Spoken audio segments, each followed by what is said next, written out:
What's wrong? I'm busy. There's a lot going on in the city, and I've got my hands full.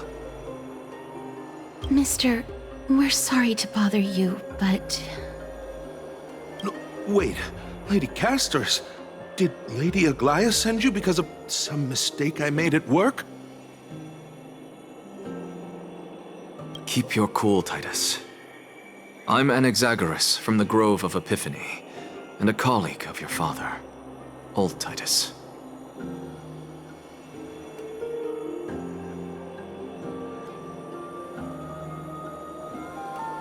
A few days ago, your father passed away.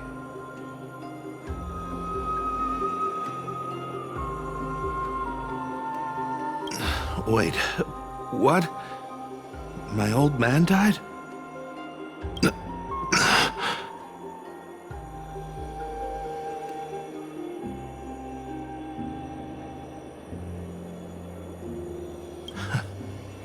That's no shocker. At his age, he was due for the River of Souls any time.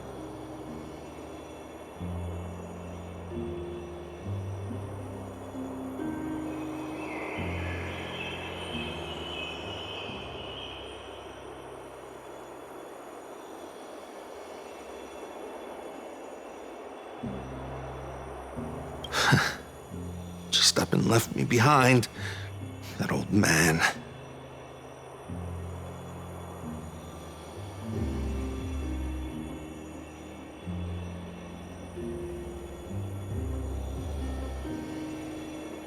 I've been telling him for ages to stay in the Holy City and enjoy his retirement. But no, he just had to go off to that grove and mess around with those scholars.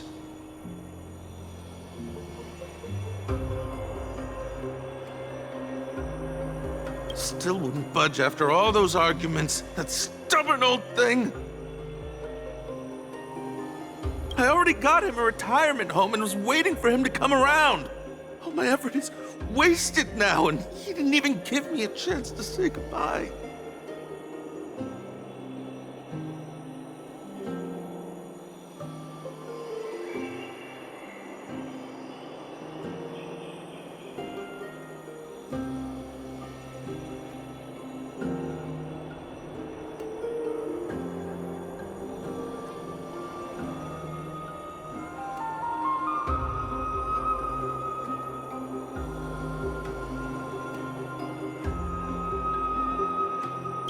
That bull-headed old man, stubborn as a mule.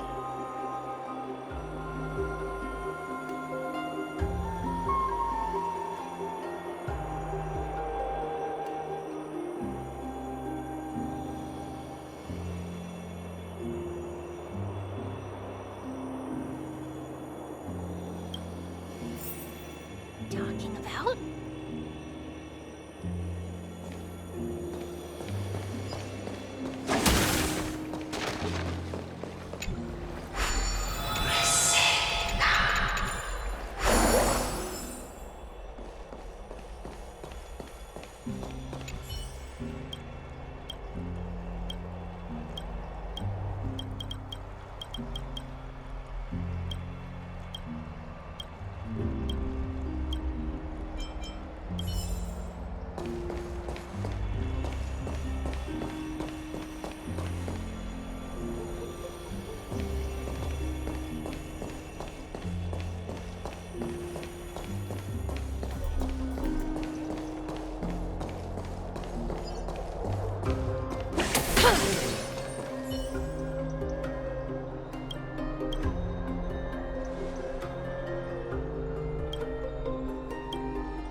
Hello.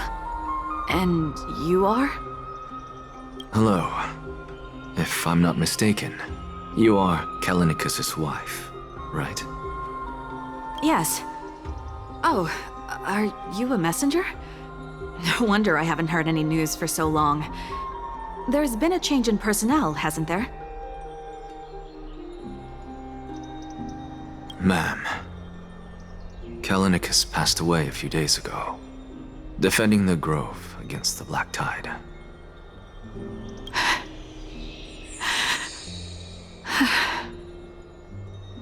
So, did he manage to defend the Grove? Huh? Yes. He managed to protect Cersei's core flame at the cost of his life. I see.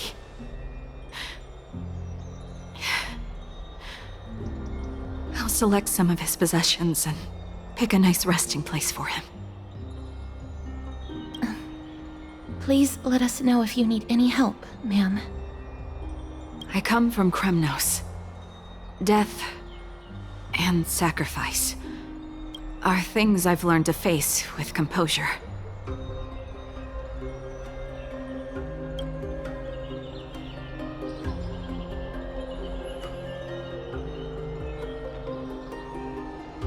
You know, Kalinicus, even though he was a scholar, he'd always ask me to teach him how to fight whenever he came back. Isn't it funny that a Chrysos heir like him wants to learn from an ordinary person like me?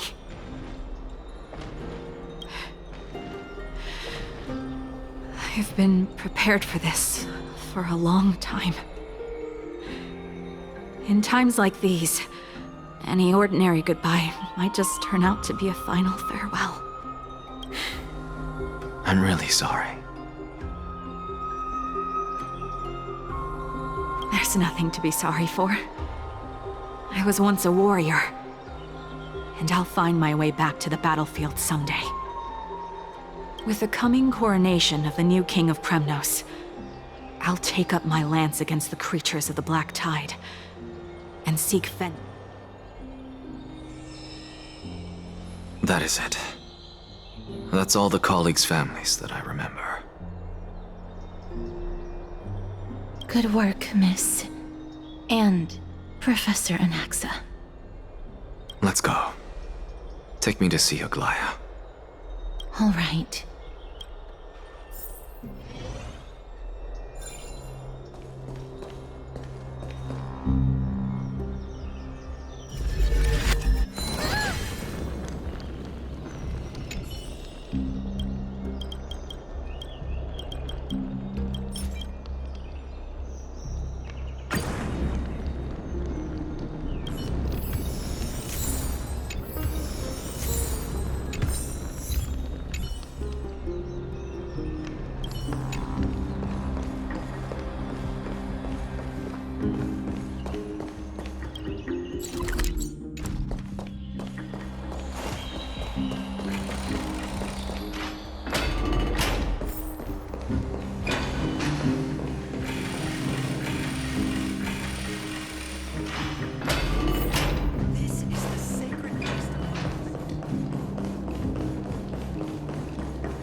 Miss Castoris, my lady, you're back. Hello. We have an important matter to discuss with Lady Aglaya. May we trouble you to inform her of our presence? My apologies, Miss Castoris. Lady Aglaya has just informed me that she has no time to receive anyone at the moment. That's just great. She refuses to even see me. Answer me this, friend. Did Aglaya order you to take me directly to prison? Who are you? Please don't jest. It's possible that she really is busy. Let's wait here a moment, and try to contact her using the slate.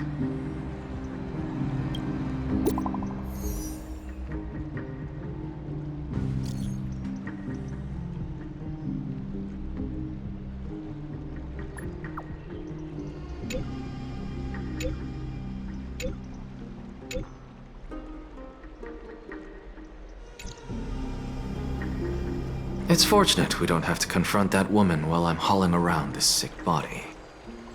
Castorus, and this friend I haven't gotten the chance to know, I'll take my leave for today. That Titan made a myriad of adjustments on their own. My head still aches from that. I don't want to stay a second longer in this noisy city if I can. Please be careful. Akama isn't the Grove. This place is covered by her golden threads. I know. That woman is extremely confident I won't escape her grasp. Don't worry. As I said before, I'll mind my behavior. Miss, so many unexpected things happened on our journey to the Grove. We truly had no intention of putting you in danger, let alone face the Black Tide head-on. The Black Tide is not just an enemy of Akama, but all of Amphorius. Even back when the forces of strife coveted the Holy City, their warriors still undeniably halted the Black Tide outside Castrum Crimnos. Negador's core flame now sits vacant, and the Black Tide has returned. The Grove is an academic city with the best understanding of the Black Tide. It shouldn't have fallen so easily, and yet it was taken overnight, leaving the city in blood and tears, haunted by the spirits of departed heroes. The trial of strife is imminent. I pray Mighty will be able to steel his resolve soon. Lady Treby once traveled across thousands of cities in Amphorius to repel the Black Tide. But even they have no recollection of this powerful enemy in all their journeys.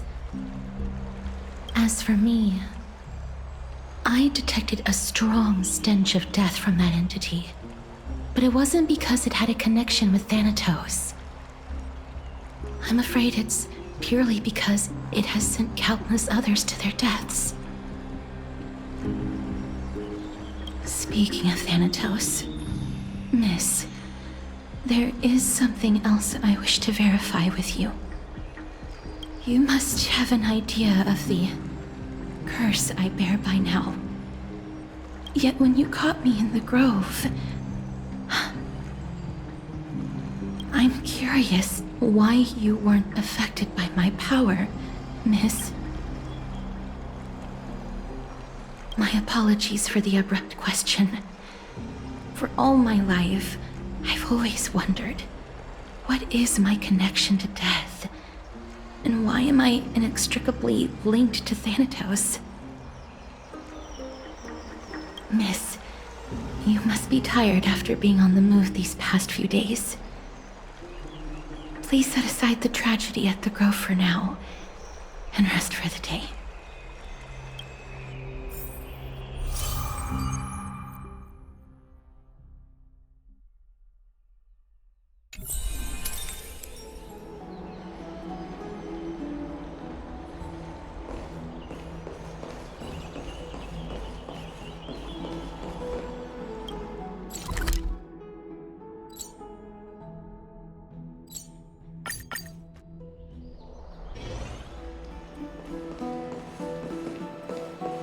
Have you heard? Seems like all the rooms are full. I'd love to go in and take a look.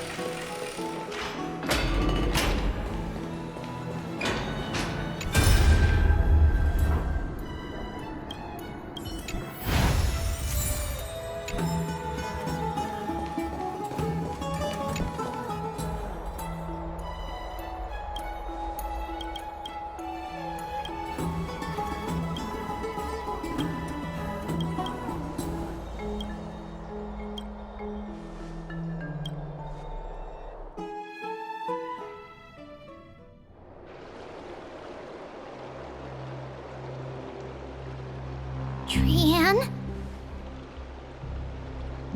What's wrong? Is there trouble at the Grove?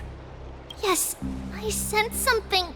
It was fleeting, but very strong. It feels Trian used the Century Gate again. Can you see what's actually happening?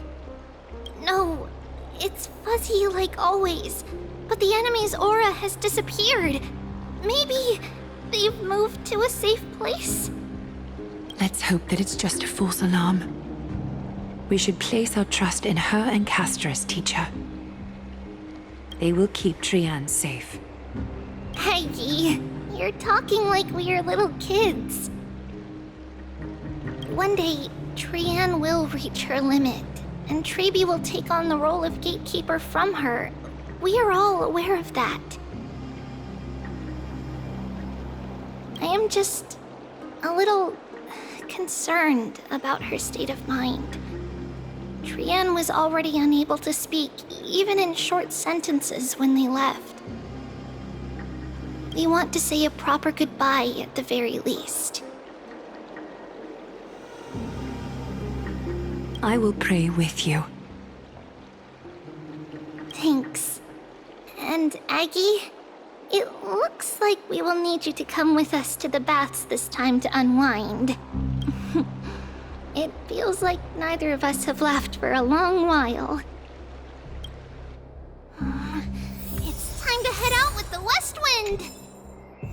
All right.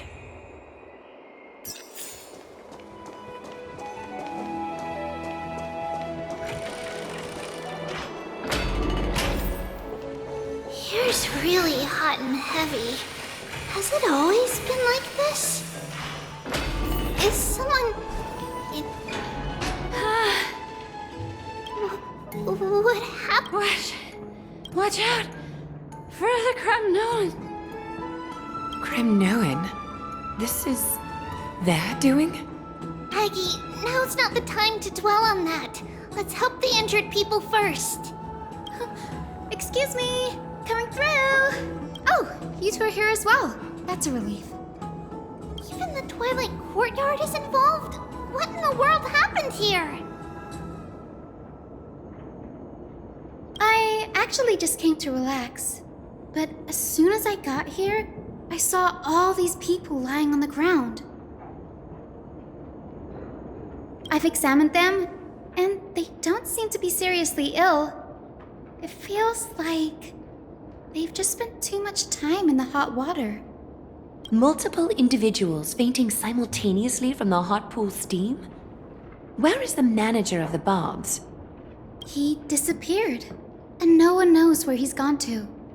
Some people have been saying that the Kremnoans are behind this. Lady Aglaya, what do you think about this?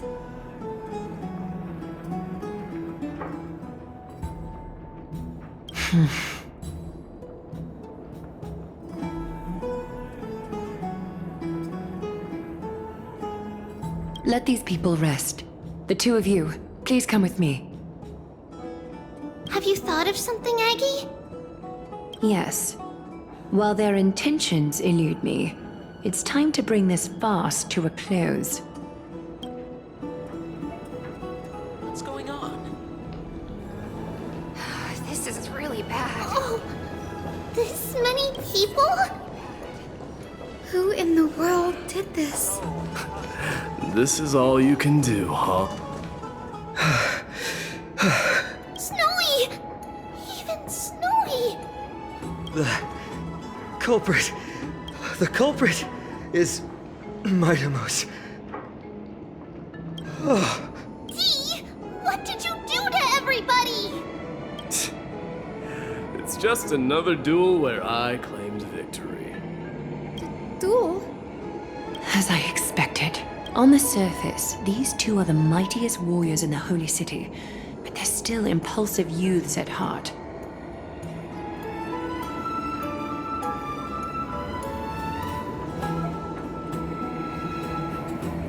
Speak up, Mighty.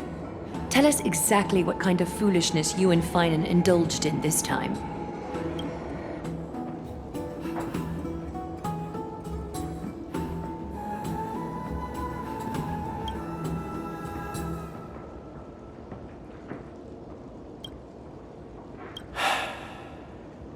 No, none of those sound right.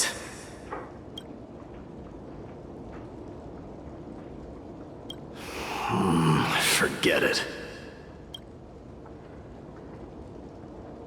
Am I seeing things? Is the magnificent deliverer finally deigning to step outside? What kind of response is that? Nothing. I was just imitating your usual response. I don't feel anything special from you. Have you passed the demigod trial? The ritual hasn't reopened yet. In case you forgot, it hasn't been that long since I pulled you out of the trial. I didn't forget. Then, you're welcome. In twilight's last gleam, Makima stands bold. Her walls sturdy, tales untold. Dreaming of her fruitful gardens, pilgrims arrive from distant lands. Figs and olives, so grand. Yet little do they know that they will step into flames, fuel to the fire, a burning brand. What are you playing at this time? I just felt like reciting a few lines of poetry.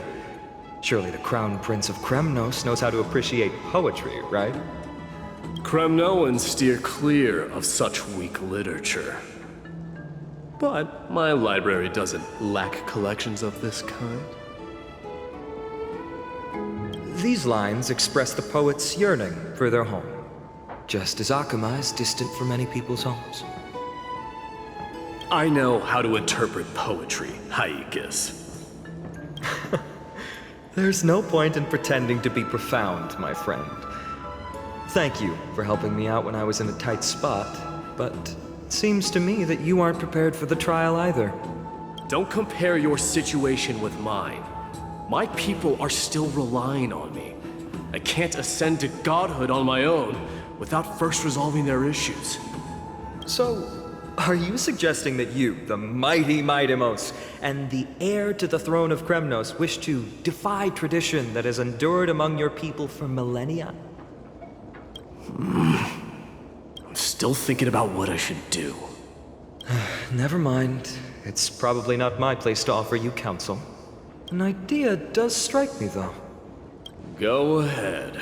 Let's see what terrible ideas you've come up with this time.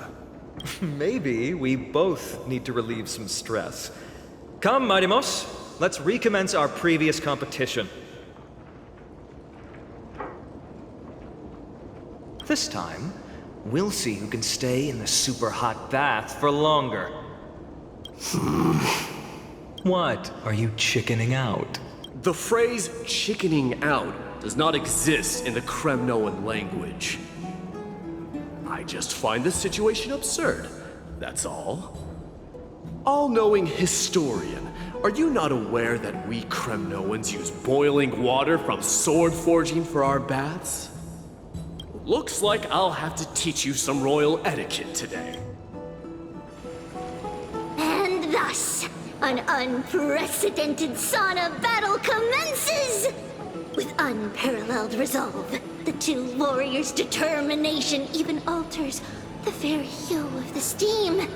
Flames intertwine with scalding vapor, reaching toward the heavens, shrouding the sky and the sun. The spectacle is so magnificent that none dare gaze upon it directly. Since we can't see what's happening in the competition, why don't I regale you with a tale of kings to pass the time? Do you recall the legend of the Gorgo lion mentioned by a certain veteran? The central figure, the main character, was not the sole sovereign of that land. An oryx stood as its formidable rival. Long before the dawn of Era Chrysia, the two beasts started their timeless battle on the plains of Tritos. The lion regarded the oryx as its food, while the oryx perceived the lion as a scornful, oppressive, and challenging barrier that it swore to topple with its antlers. For tens of thousands of years, without respite, the two creatures thus continued their relentless pursuit and rivalry. It fixated on its rival's fleeing form in the chase. It set its sights on the other's neck, nearly within reach. It was stuck in a corner. It had nowhere to escape. On the land of Amphorius, some lives meet their end at dusk, some end at last. The most scorching moment of the day descended upon them. The formidable hand of fate heeded their call and arrived! My lords, would you like me to reduce the temperature a little? What? You're chickening out already? Get lost. Are you asking me to get lost, or... Do whatever you want. Oh, please forgive my presumptuousness, my lords. What a spectacle of folly. This is what you get for daring to challenge a Kremnoan without understanding your own place. What I'm saying is, your little game dragged down quite a few innocent souls alongside you. We will personally escort back home the customers left awestruck by our formidable presence. This isn't fair. You are wearing way less than I am. Is this the latest trend now? Getting into the baths while dressed in full armor? Don't look at me like that. It was he who challenged me. There is no word for flee in the Kremnoan language. Very well. Let us bring this farce to a close, shall we? Warriors, it is time to get moving.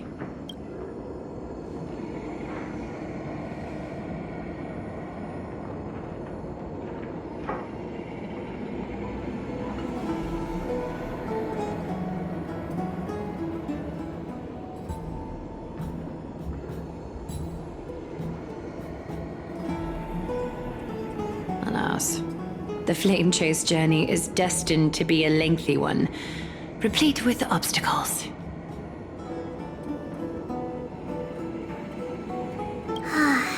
But thanks to those two, all the gloom has vanished into thin air.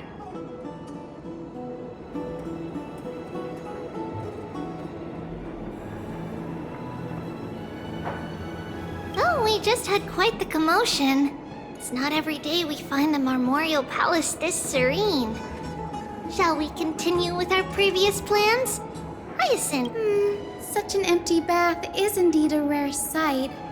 I was looking forward to unwinding after work. I'd be delighted to accept your invitation, Lady Treeby. How about we go to the biggest bath?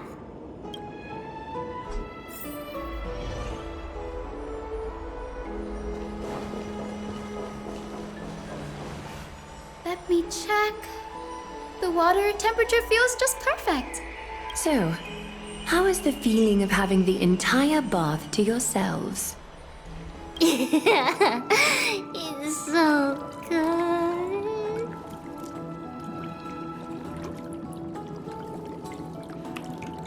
But, Lady Treeby, aren't you going to soak in the bath with us? We will have to pass. After all, we've become children. Please understand that she can no longer endure the heat of this pool due to the blessings of Yanis. Oh,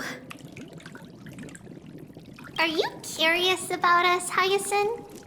I am, but something tells me that it might be better to change the topic.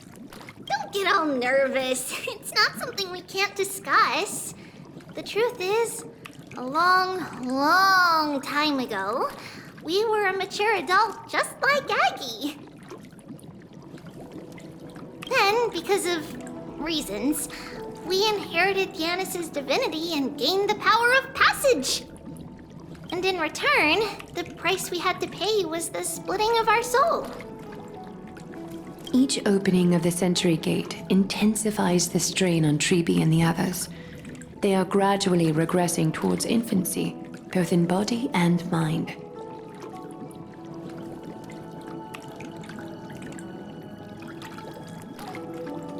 We don't know what awaits us at the end either, but anyway, that's why we've turned into children.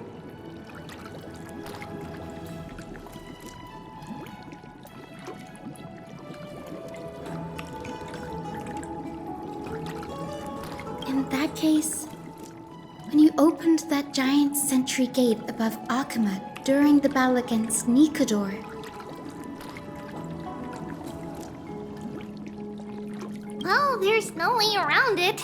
We all know that the flame chase journey won't be a smooth ride.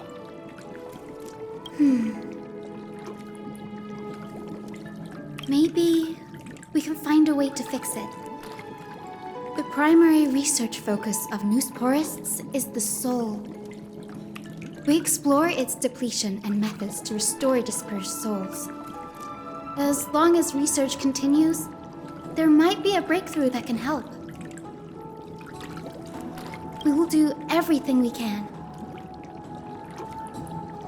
So your first reaction is in fact denial. You're indeed an Access student. I look forward to your good news, Hyacinth. Now there's another reason to look forward to tomorrow.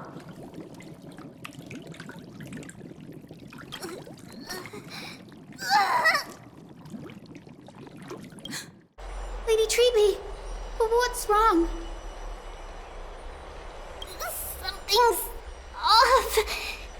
It's that strong feeling again. Is it Trian? Wait, no. It's not Trian this time. It's Trinan.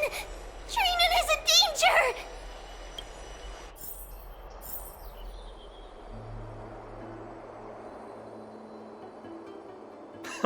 I win this round of escorting the bathers home. How does one contender alone make a valid competition? Offering a compliment or two wouldn't be the end of you, you know. Haikas. What is that word? Is that your native tongue? It means hyena. I'm likening you to a weak hyena. By the way, you emphasize the completely wrong syllable. Though we've been acquainted for some time, I have rarely heard you talk in the ancient tongue of Kremnos. It's because I'm not exactly a master at it either. I can listen and read just fine, but when it comes to writing... You can write?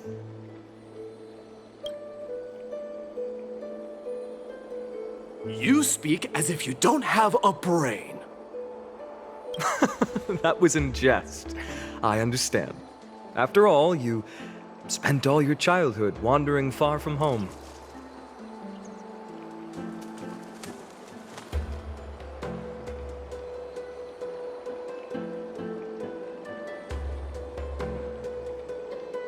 Worry about yourself first, Deliverer.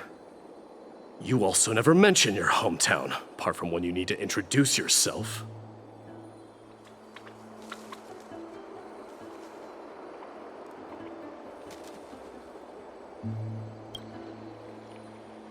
Well, it's because there isn't much to say.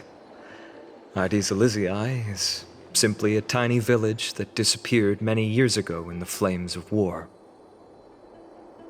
The only times I get to see it are in my dreams and in...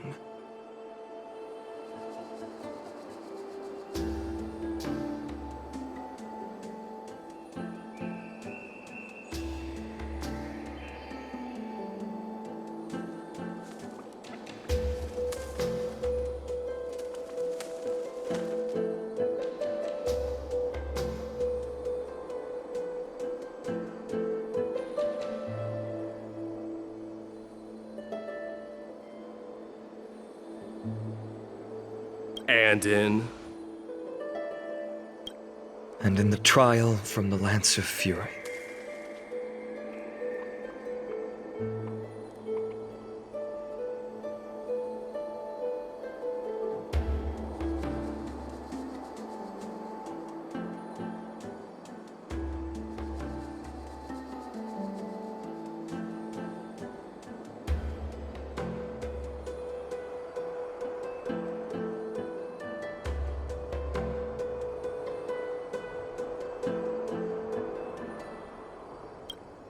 I knew it. Yes, I saw it all. Ides Elysiae ablaze with everyone. My family, friends, and my kin, lying in a sea of flames.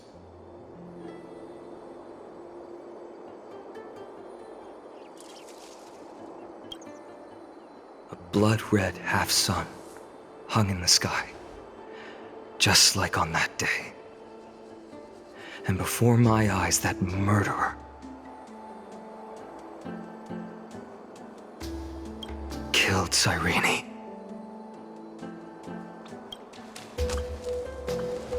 But I saw its form this time. A black cloak, an eerie mask, and a broken giant sword that carried an ominous aura. I fought it in the trial. But even though I've been fighting, improving, and resolutely getting stronger all this time, I still couldn't defeat it.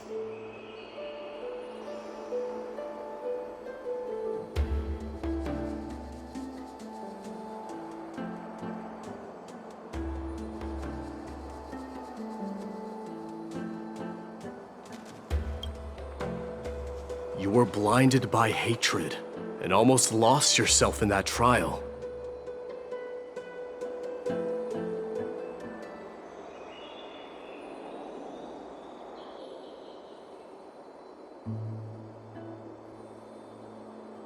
That's right. And that's why I am truly thankful to you, Mightymouse. You finally picked up some manners. Better late than never.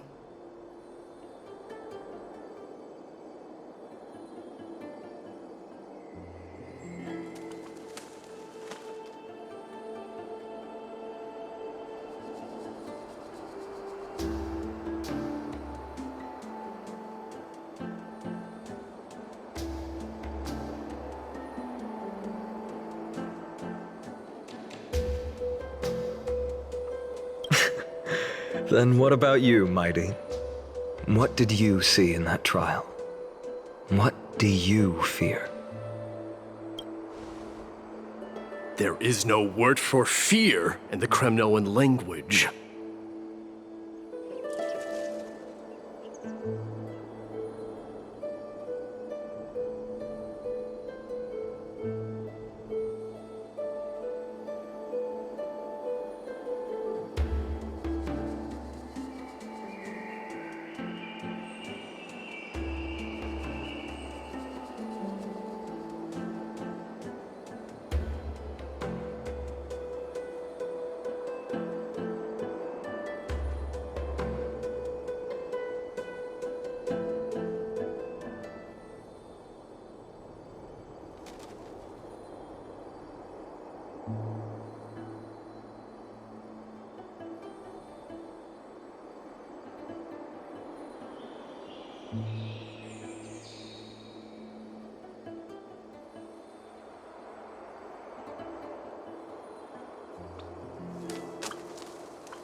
I'm getting the feeling that your language has no words at all.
But to answer your question, I saw Akuma in the trial. As well as...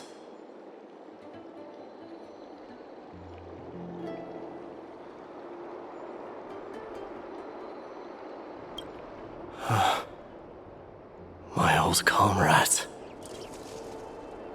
Hephaestion, Perdiccas, Ionius, Ptolemy, and Possesta. Ever since I returned from the Sea of Souls, these five have been by my side. We faced life and death together during our days in exile. Those 10 years were arduous, yet filled with moments worth treasuring. Each night, we would gather by the campfire, savoring honey brews and singing our hearts out. The wind in the wilds of Amphorius smelled like rust. Hephaestion would always tease me about adding goat milk to the honey brew, claiming I ruined the blood-red color of the drink. He had a scrawny figure, but was a relentless force on the battlefield, dispatching foes without so much as a blink.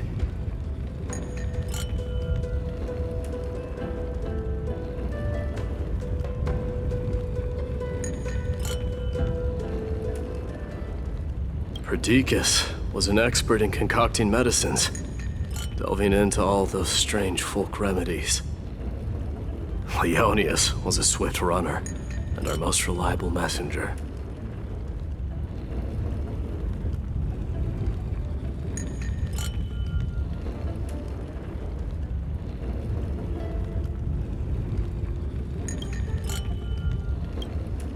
Ptolemy was a real bookworm, always spouting off in chapters and verses.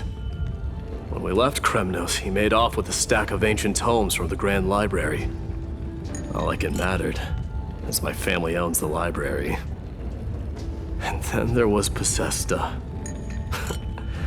He was the silent type, but a truly masterful musician. This is the first time I've heard you mention these five, and their names.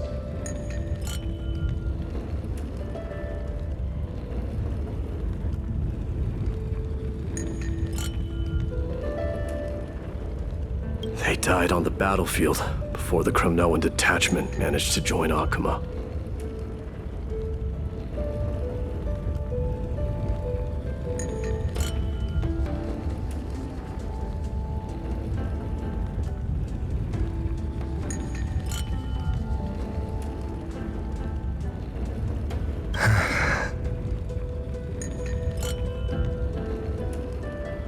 Perdiccas was the first to go. He was shot in the stomach by a poisonous arrow from the people of Ladon in the second month of cultivation.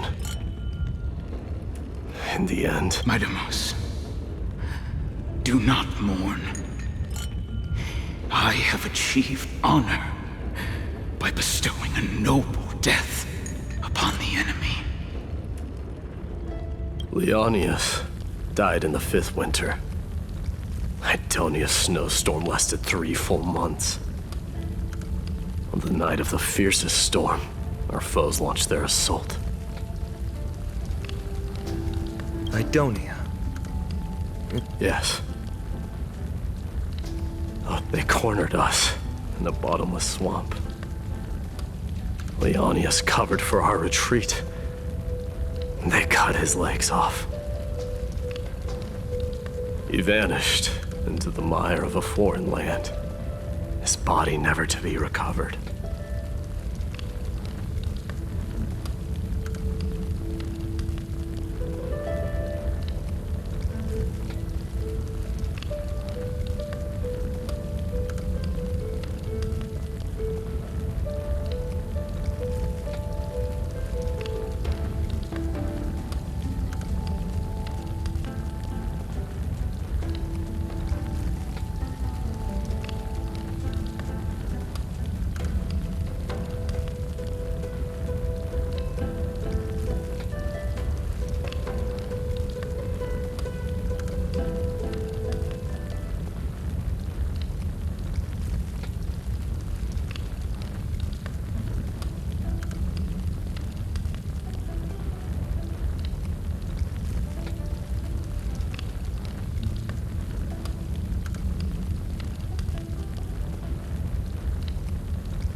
This is perfect. Mighty Most, I can finally deliver the news of you ascending the throne to the Nether Realm. 20 dusks later, we finally breached the walls of Idonia and entertained the usurper's plea for peace. However, the rebels refused to surrender and set up an ambush within the city. Ptolemy and his cavalry met their end before they could even relish our triumph. Those obelisks that collapsed after being set on fire became their final resting place. My Deimos, please tell my family. It was not cunning schemes that vanquished Ptolemy, but the immense weight of Amphorius' entire history.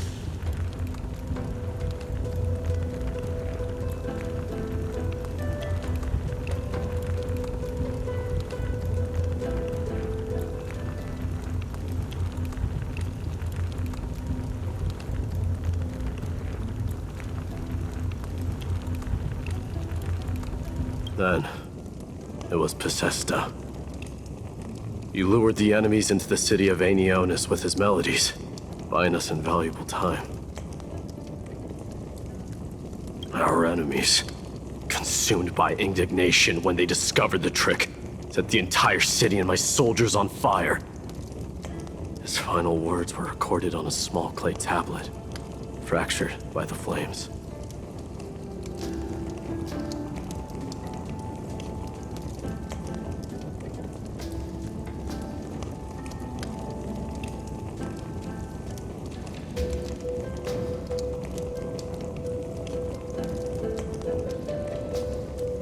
My Deimos, don the crown.